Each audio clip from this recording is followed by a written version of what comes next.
ईश्वर का चमत्कार। बहुत ही सुंदर कहानी। एक छोटे से कस्बे में एक रिक्शा चालक रहता था। उसका नाम नंदू और उसकी पत्नी का नाम माया था। यह कहानी राजस्थान की है। यह कहानी सच्ची घटना पर आधारित है। यह कहानी भगवान के चमत्कार की है, लेकिन नाम काल्पनिक है। इसके सभी पात्र काल्पनिक है।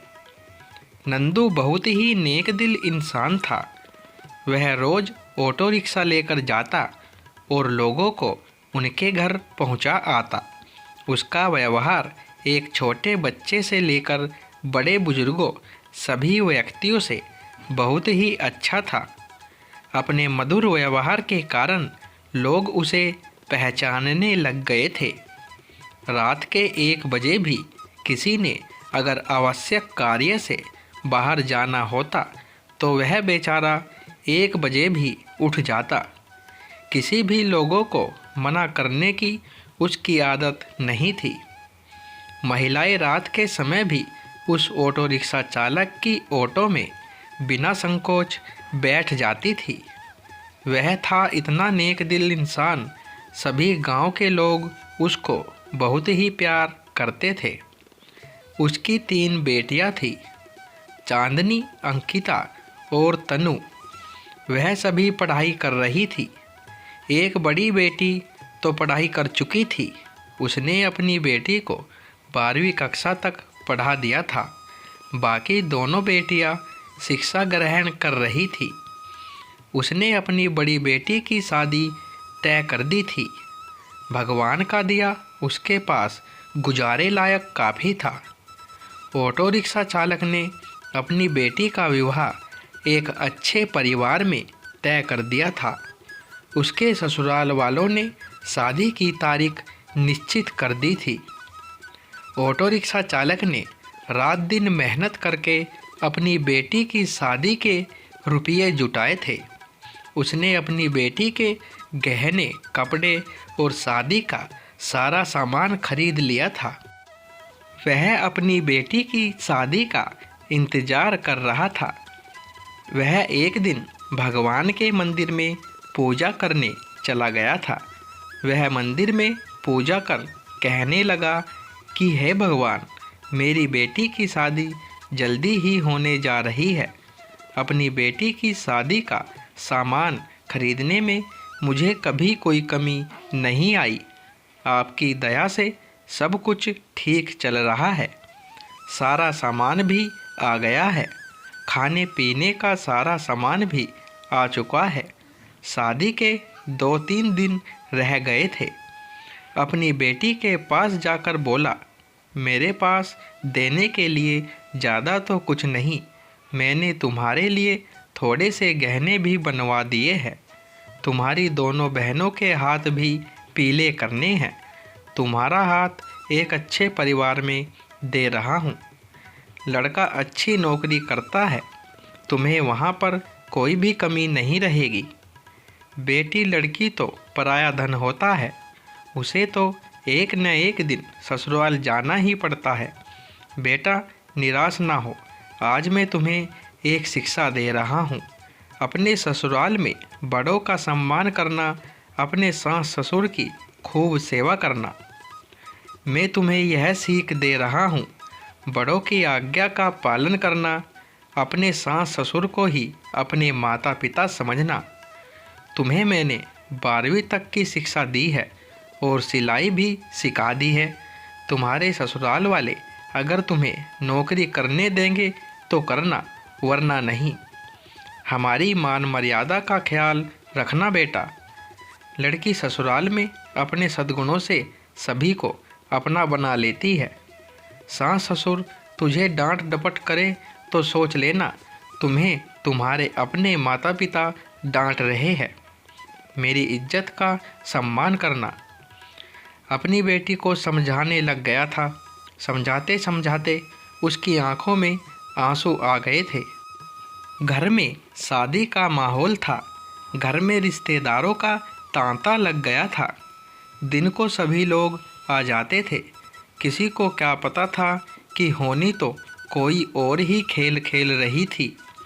शायद वह उसकी परीक्षा ले रही थी। शादी के केवल 3 दिन बचे थे।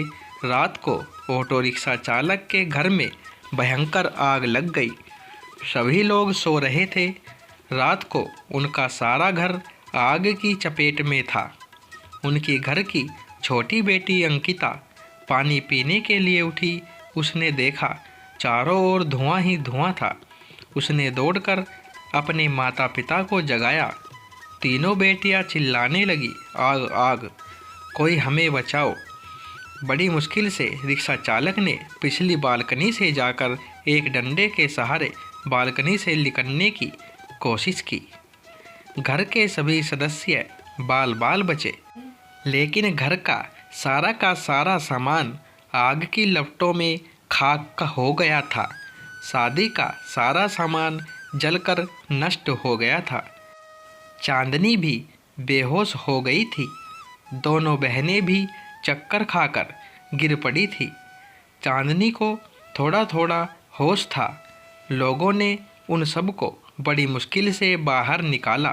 थोड़ी देर पहले जहां खुशियां छा रही थी, वहां का दृश्य देखा भी नहीं जा सकता था।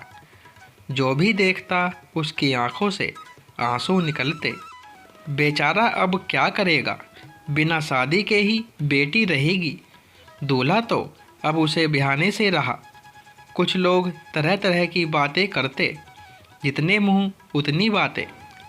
चांदनी दौड़ी दौड़ी अपने पिता के पास जाकर बोली, पापा आप निराश न हो। आपने इतनी मेहनत से मेरी शादी के लिए रुपया जोड़ा था। पापा आप जरा भी चिंता मत करो, मेरी किस्मत में यही लिखा था। आप निराश न हो। मुश्किल की इस घड़ी में हमें कमज़ोर नहीं पड़ना है। मैं आपका बेटा नहीं हूँ तो क्या हुआ, आपने बेटों की तरह हमारी परवरिश में कोई कमी नहीं रखी। हम तीनों बहनों को वह सब कुछ दिया जो आपसे बन पड़ा। तब तक दोनों बहनें अंकिता और तनु भी उठ गई थी। वह भी अपने पापा के पास जाकर खड़ी हो गई। पापा हम सब आपकी ताकत है। हम तीनों आपकी बेटियां नहीं बेटे हैं। आज से हम भी आपके साथ कमाएंगे। चांदनी बोली, पापा अगर वह लड़का जिसे आपने मुझे शादी के लिए चुना है मुझसे सच्ची मोहब्बत करता होगा तो यह सब देखकर भी शादी के लिए इनकार नहीं करेगा। मैं भी उससे खुशी खुशी स्वीकार करूंगी। आप जरा भी चिंता मत करो। उन तीनों ने मिलकर अपने पापा को उठाया। मोहल्ले के सारे लोग इकट्ठे हो गए। सब आपस में कह रहे थे कि ससुराल वालों को वह क्या कहेगा। जो भी आता शोक व्यक्त करके चला जाता। नंदू के घर के पास लोगों का तांता लग गया था। सभी कहने लगे थे कि तुम तो नेकी करके कमाते थे। नंदू बोला, शायद भगवान की भी यही मर्जी होगी। उसकी पत्नी माया आकर बोली कि बड़े भगवान का नाम लेते फिरते हो। यह सब कुछ दिया आपके भगवान ने। भगवान का नाम लेकर भी आपके भगवान ने आपको यह सिला दिया। इस घर में भगवान का नाम कभी मत लेना। वह बोला, भाग्यवान, यह तो नियति का खेल है। भगवान को क्यों कोसती हो। तीनों बेटियों ने बड़ी मुश्किल से अपनी माँ को संभाला। किसी ने प्रेस में खबर कर दी। अगले दिन समाचार पत्र में आ गया कि नंदू का घर जलकर सुहा हो गया। दूसरे दिन जब लोगों ने देखा, ऑटो रिक्शा चालक नंदू का घर आग की लपटों में जलकर पल भर में नष्ट हो गया था। उसकी बेटी की शादी को कुछ ही दिन रह गए थे। बेचारा अपनी बेटी की शादी कैसे करेगा। जिस किसी ने भी सुना वह आए बिना ना रह सके। जितने भी लोग उसको जानते थे सब के सब आकर ना जाने क्या क्या लाए। उसका घर उपहारों से भर गया। कोई जेवर लाया, कोई कपड़े, कोई राशन, कोई रुपये। जिन सभी नेताओं ने सुना, सभी ने नंदू की सहायता की। वह था ही इतना नेक इंसान, उसकी बेटी की शादी को भला कोई क्यों नहीं आता। शाम तक उसके घर में ना जाने कितने रुपया इकट्ठे हो चुके थे। जब तीनों बेटियों ने अपने पापा को सारे रुपये थमाए, उन सब को तो अपनी आँखों पर विश्वास ही नहीं हो रहा था कि जहाँ पर में सब कुछ नष्ट हो गया था, वहाँ पर उनके पास इतना रुपया इकट्ठा हो गया कि वह बैठे बिठाए तीनों बेटियों की शादी आसानी से कर सकता था। भगवान जब देता है तो छप्पर फाड़ कर देता है। उसने बड़ी धूमधाम से मंदिर में अपनी बेटी की शादी की। लोग आपस में कह रहे थे कि इस नेक दिल इंसान की सहायता भगवान क्यों नहीं करते। आज तो भगवान के चमत्कार पर सभी को विश्वास हो गया था। भगवान जो करता है अच्छा ही करता है। नंदू की पत्नी आकर बोली, मुझे माफ़ कर देना। गुस्से में भगवान के लिए ना जाने क्या क्या शब्द कह गई। तीनों बेटियां मुस्कुराकर अपनी माँ को देख रही थी। थोड़ी देर पहले जहाँ पर रुदन था, वहीं पर सभी के चेहरों पर खुशी झलक रही थी। भगवान की माया प्रबल है।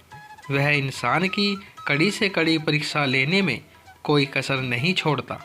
नंदू और उसकी बेटियों ने मुसीबत की घड़ी में मिलकर एक दूसरे का साथ दिया, अपने हौसलों को डगमगाने नहीं दिया।